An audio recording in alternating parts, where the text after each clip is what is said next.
বাংলাদেশ বেতার সিলেট। এক্ষুনি শুনতে পাবেন আমাদের স্থানীয় সংবাদ।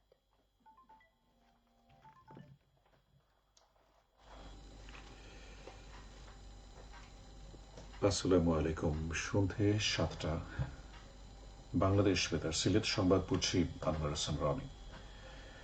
শিক্ষকের কণ্ঠস্বর শিক্ষায় একটি নতুন সামাজিক অঙ্গীকার, এই প্রতিপাদ্যকে সামনে রেখে সারা দেশের মতো সিলেটেও আজ পালিত হচ্ছে বিশ্ব শিক্ষক দিবস। শিক্ষকদের বলা হয় জাতি গঠনের কারিগর।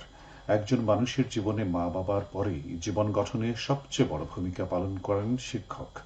শিক্ষকদের স্মরণ করা এবং তাদেরকে সম্মান জানানোর জন্য ইউনেস্কো কর্তৃক ১৯৯৪ সাল থেকে প্রতি বছর অক্টোবরের ৫ তারিখে বিশ্বব্যাপী উদযাপন করা হয় বিশ্ব শিক্ষক দিবস।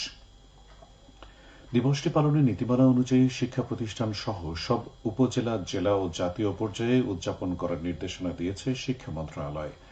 মন্ত্রণালয়ের মাধ্যমিক ও উচ্চ শিক্ষা বিভাগের এক চিঠিতে এ নির্দেশনা দেওয়া হয়। এ উপলক্ষে সিলেটে শিক্ষা প্রতিষ্ঠানগুলোতে র্যালি, আলোচনা সভা ও সেমিনার অনুষ্ঠিত হয়েছে। সিলেটের জৈন্তাপুরে দিবসটি উপলক্ষে র্যালি ও আলোচনা সভা অনুষ্ঠিত হয়েছে। পরে উপজেলা পরিষদে অনুষ্ঠিত হয় আলোচনা সভা। উপজেলা প্রশাসন ও মাধ্যমিক শিক্ষা অফিস এর আয়োজন করে। এদিকে দিবসটি উপলক্ষে র্যালি ও আলোচনা সভা অনুষ্ঠিত হয়েছে আজ মৌলভীবাজারে।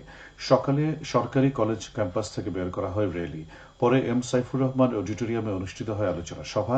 এতে প্রধান অতিথি ছিলেন জেলা প্রশাসক মোহাম্মদ ইসরাইল হোসেন। পরে জেলার ১৪ জন গুণী শিক্ষক ও শিক্ষাক্ষেত্রে বিশেষ অবদানের জন্য ৬ জন শিক্ষার্থীকে সংবর্ধনা প্রদান করা হয়। এতে শিক্ষার্থী, শিক্ষক ও সুশীল সমাজের প্রতিনিধিগণ উপস্থিত ছিলেন। জেলা প্রশাসন ও শিক্ষা অধিদপ্তর যৌথভাবে এর আয়োজন করে। দিবসটি উপলক্ষে শোভাযাত্রা ও আলোচনা সভা অনুষ্ঠিত হয়েছে আজ জেলার কমলগঞ্জ উপজেলা ভান্ডারীগাঁও উচ্চ বিদ্যালয়ে। এতে বিদ্যালয়ের শিক্ষকবৃন্দ সহ গণ্যমান্য ব্যক্তিবর্গ উপস্থিত ছিলেন। দিবসটি পালন উপলক্ষে আলোচনা সভা ও র্যালির আয়োজন করা হয়েছে আজ হবিগঞ্জে। সকালে শহরের নিমতলা থেকে বের করা হয় র্যালি। পরে কালেক্টরেটে অনুষ্ঠিত হয় আলোচনা সভা। এতে প্রধান অতিথি ছিলেন অতিরিক্ত জেলা প্রশাসক প্রভাংশু সোমমোহন। এতে শিক্ষক ছাড়াও বিভিন্ন বিভাগের কর্মকর্তারা উপস্থিত ছিলেন। জেলা শিক্ষা বিভাগ ও জেলা প্রশাসন এর আয়োজন করে। জাতীয় জন্ম ও মৃত্যু নিবন্ধন দিবস আগামীকাল। প্রতি বছরের মতো এবারও স্থানীয় সরকার বিভাগ ও ইউনিসেফ বাংলাদেশের উদ্যোগে সারা দেশের মতো সিলেটও দিবসটি পালিত হবে। ১৮৭৩ সালের ২রা জুলাই ব্রিটিশ সরকার অবিভক্ত বাংলায় জন্ম নিবন্ধন সংক্রান্ত আইন জারি করেন।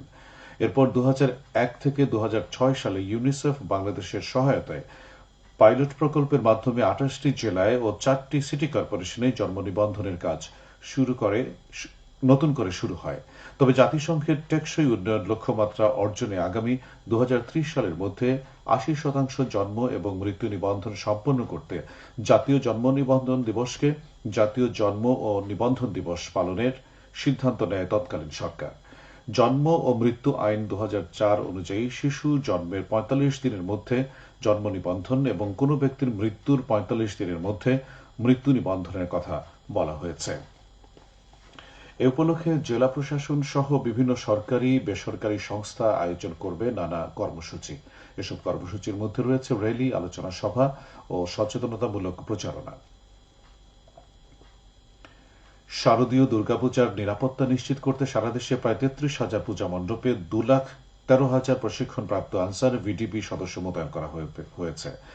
আজ আনসার ও গ্রাম প্রতিরক্ষা বাহিনীর মহাপরিচালক মেজর জেনারেল আব্দুল মোতালেব সজ্জাদ মাহমুদ এক সংবাদ সম্মেলনে এ তথ্য জানিয়েছেন।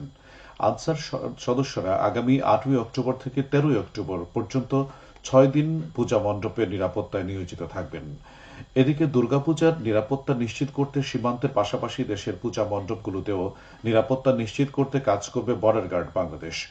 আজ বিকেলে সিলেটের গোয়াইনঘাট উপজেলার মধ্য জাফলং চা বাগান পূজা মণ্ডপ পরিদর্শন শেষে এ তথ্য জানান ব্যাটালিয়ন ৪৮ বিজিবির অধিনায়ক লেফটেন্যান্ট কর্নেল মোহাম্মদ হাফিজুর রহমান। সিলেট মহানগরের কালীঘাট ও আম্বরখানা এলাকায় অভিযান চালিয়ে ৬টি ব্যবসা প্রতিষ্ঠানকে জরিমানা করেছে ভোক্তা অধিকার সংরক্ষণ অধিদপ্তর পরিচালিত ভ্রাম্যমাণ আদালত। বিভিন্ন নিত্যপণ্য অতিরিক্ত দামে বিক্রি করা ও মূল্য তালিকা প্রদর্শন না করার দায়ে এ ৬টি প্রতিষ্ঠানকে ৭৩,০০০ টাকা অর্থদণ্ড প্রদান করা হয়েছে। আজ দুপুরে এ অভিযান পরিচালিত হয়। এমন অভিযান অব্যাহত থাকবে বলে জানান সংশ্লিষ্টরা। সিলেট বিভাগে গত সেপ্টেম্বর মাসে ২৪টি সড়ক দুর্ঘটনায় ২০ জন নিহত ও ২৪ জন আহত হয়েছেন। নিরাপদ সড়ক চাই সিলেট বিভাগীয় কমিটির এক বিজ্ঞপ্তিতে এ তথ্য জানানো হয়েছে। এর আগে অগস্ট মাসে সিলেট বিভাগে ১৯টি সড়ক দুর্ঘটনায় ২০ জন নিহত হয়েছেন এবং ৪৪ জন আহত হয়েছিলেন বলেও বিজ্ঞপ্তিতে জানানো হয়েছে। বিজ্ঞপ্তিতে বলা হয়, সেপ্টেম্বর মাসে সিলেট বিভাগে নিহতের মধ্যে ৯ জনই মোটরসাইকেল চালক ও আরোহী। এর মধ্যে সবচেয়ে বেশি সড়ক দুর্ঘটনা সংঘটিত হয়েছে সিলেট জেলায়, আর সবচেয়ে কম সড়ক দুর্ঘটনা সংঘটিত হয়েছে সুনামগঞ্জ জেলায়। সবশেষে আবহাওয়া। রাত ১টা পর্যন্ত পূর্বাভাসে বলা হয়েছে, সিলেট ও পার্শ্ববর্তী এলাকায় দক্ষিণ পশ্চিম দিক থেকে অস্থায়ীভাবে ঘন্টায় সর্বোচ্চ ৬০ কিলোমিটার বেগে দমকা থেকে ঝড়ো হাওয়া বয়ে যেতে পারে। সেই সঙ্গে হতে পারে বৃষ্টি অথবা বজ্রসহ বৃষ্টিপাত। এসব এলাকার নদীবন্দরগুলোকে ১ নম্বর সতর্কতা সংকেত দেখাতে বলা হয়েছে।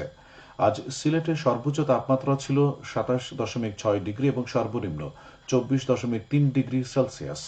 বাতাসে আর্দ্রতা ছিল সকালে ৯৬ এবং সন্ধ্যায় ৯৫%। আগামীকাল সিলেটে সূর্যোদয় হবে ৫টা ৪৬ মিনিটে এবং অস্ত যাবে ৫টা ৩৪ মিনিটে। সংবাদ শেষ হল। পরবর্তী স্থানীয় সংবাদ প্রচারিত হবে আগামীকাল সকাল ৮টা ১০ মিনিটে। আল্লাহ।